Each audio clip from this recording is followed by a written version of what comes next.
Hi, and welcome to EUTV's review of the Oscars. I'm Adam. I'm Nate.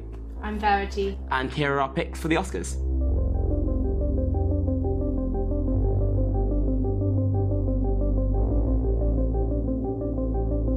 What do you think your pick would be for Best Picture this year?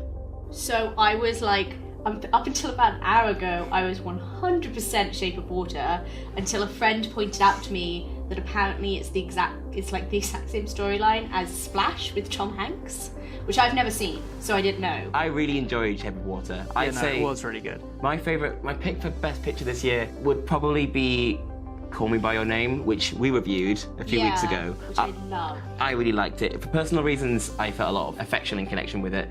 Though Shape of Water and Get Out, I would have been really happy if any of those three had won. Fair. My personal favourite was Three Billboards, but at the same time, I do think the final 15 minutes are a bit flawed, and it would have been fine without them. If we're going, it doesn't have to have been nominated.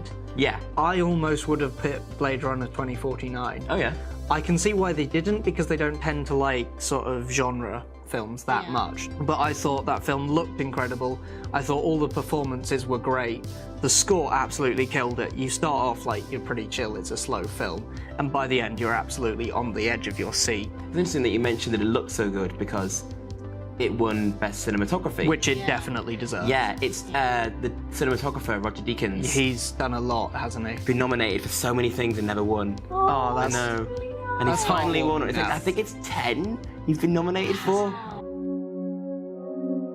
I loved Sally Hawkins in Shape of Water. I thought people get annoyed when like actors play like a disabled like character when they themselves don't have that disability, and it's kind of like taking jobs away from people who are actually like with that disability, which I completely understand. But at the same time, like Sally Hawkins was unbelievable, playing like she learnt sign language, she managed to express emotion in a way that she's not used to through her like body language. It was insane. I personally have no complaints about Frances McDormand. Yeah, I thought she was did deserve absolutely it. terrific. / terrifying at points. But I thought she absolutely killed it. But yeah, Sally Hawkins was also What I really actually good. really appreciated was the fact that like kind of the top, I mean, I'd say those were the top two contenders. Yeah. The fact that they were both women over 40, it's just nice to see. Yeah, People always absolutely. complain there aren't like great roles for older women in Hollywood. My pick for Best Actress would probably have been Frances McDormand. Like, I really enjoyed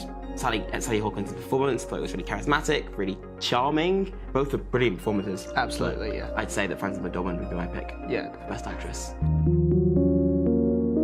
So, who were nominated for Best Actor? Which one of the choices? So it was Gary Oldman, Daniel Kaluuya, who else was Timothy there? Timothy Chalamet. Oh, Denzel Washington. Denzel Washington in a film that something. I did not see. Which I know. It was, I can't even remember. It looked... Daniel Day-Lewis. Oh, Daniel God, yeah. Day-Lewis. He's always nominated. Daniel Yeah. Day-Lewis is always nominated. I I'm had- really Did you watch glad it Phantom wasn't. Thread? I did watch The Phantom Thread. I wasn't a huge fan of The Phantom Thread. I'm a really big fan of the director, Paul Thomas Anderson, and I found it slow and boring and confusing. I really liked Timothy Chalamet in his performance. I thought it was quite charming and quite I did vulnerable. love it, and he's so young. I think that might be one of the reasons why he didn't win, though. The only one I saw of those was Get Out. I thought Daniel Kaluuya was good, but he wasn't incredible. I'm not saying he couldn't be at any point. I just think in that particular film, he didn't absolutely destroy it. I think from what I've seen, it was a great performance by Gary Oldman, and it's Gary Oldman. I mean, I hate to be cynical, but quite often you do get actors who win an award, not necessarily because that's their best performance, but because they've been nominated so many times that they just sort of have to give in at some point.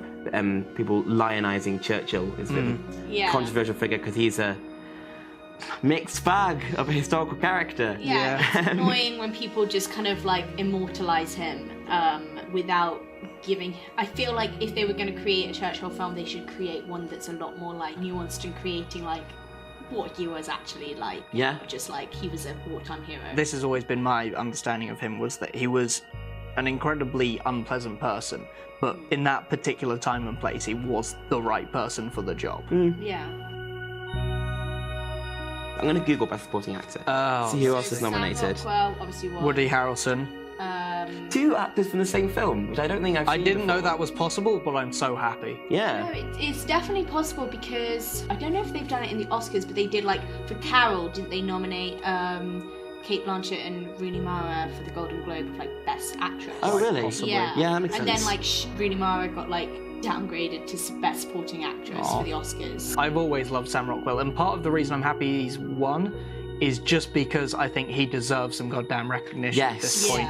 I almost think if he was going to win an Oscar, it should have been Best Lead for Moon. The Moon. Because that was Yeah. incredible. I think what I love about some of the actors that they picked this year is they haven't been classic leading men and women. They've been the people who sort of, they're not incredibly good looking. They're still reasonably good looking, but they're not like incredibly good looking. They're not just instantly charismatic. So there's always something a bit sort of unusual about their performance and offbeat, which I love. I would have liked a bit more explanation into the backstory of Sam Rockwell's character, because so like for those who haven't seen Three Billboards, he kind of plays like this guy who's. They talk about how he like tortured a black guy, but they never explained the backstory behind that. And I Fair. wanted a little bit of explanation for that. I think we found see lacking. the origin of his. We see some of the origin of his racism and horrible character traits through His scenes mum. with his mum. His Yeah. mum is the which worst. I liked. She was awful. So Best Supporting Actress. Who else is nominated in Best So- Supporting Actress? Alison Janney won, the mother in Lady Bird. Oh yeah. Yeah. I would have been fine if she had won. I think. Yeah, who was just great in that film. Oh, Octavia Spencer. Yeah, So, yeah, that was I don't really- Mudbound. No, that was Shape of Water. And then Mary, I want to say J. Blige for Mudbound, I Yeah. think, was nominated. Oh, so Octavia Spencer, I love, and I think she's a good She wasn't actress, amazing but she's in that always film. The same actress. And she She's always wasn't the same character. in that film. She was likable, but she wasn't like incredible. Her character didn't have incredible depth. So she obviously won for The Help, and I think she Yeah. deserved that. Oh, she was in Hidden Figures. Yeah. Oh yeah. And like she was great in that as well. Very similar character. I definitely Very see what you mean. Very like in Shape of Water as well. It's all that sort of like kind of very strong and independent, but also has like a vulnerability to her. Yeah. Alison Janney, like I didn't see I, Tonya. I plan to, but I love her. Like Okay, fair. I'm sure she deserves What it. else has she been in? West Wing. She was in The Help. She was in 10 Things I Hate About You. So Coco won. Yeah. Coco is a really good, enjoyable. It's like Pixar, not quite at their best, but it's still a really good Pixar movie, which is better than most movies in general. But, and this was one I didn't see, so again, I'm slightly talking out my ass. Loving Vincent, a couple of my friends who do animation Yeah. went to see it. Yeah. They absolutely loved it. And it's kind of just the fact that Pixar dominate that category every year they make a film, pretty much. There's so many interesting things out there. Yeah. Because Loving Vincent, that was the film with every frame was drawn in his style. Literally, it was like painted. It was insane. That's a like, technical Yeah. achievement. That's it's insane. It is, and I mean, it's the so director weird. himself admitted that we couldn't have come up with a slower method of animating.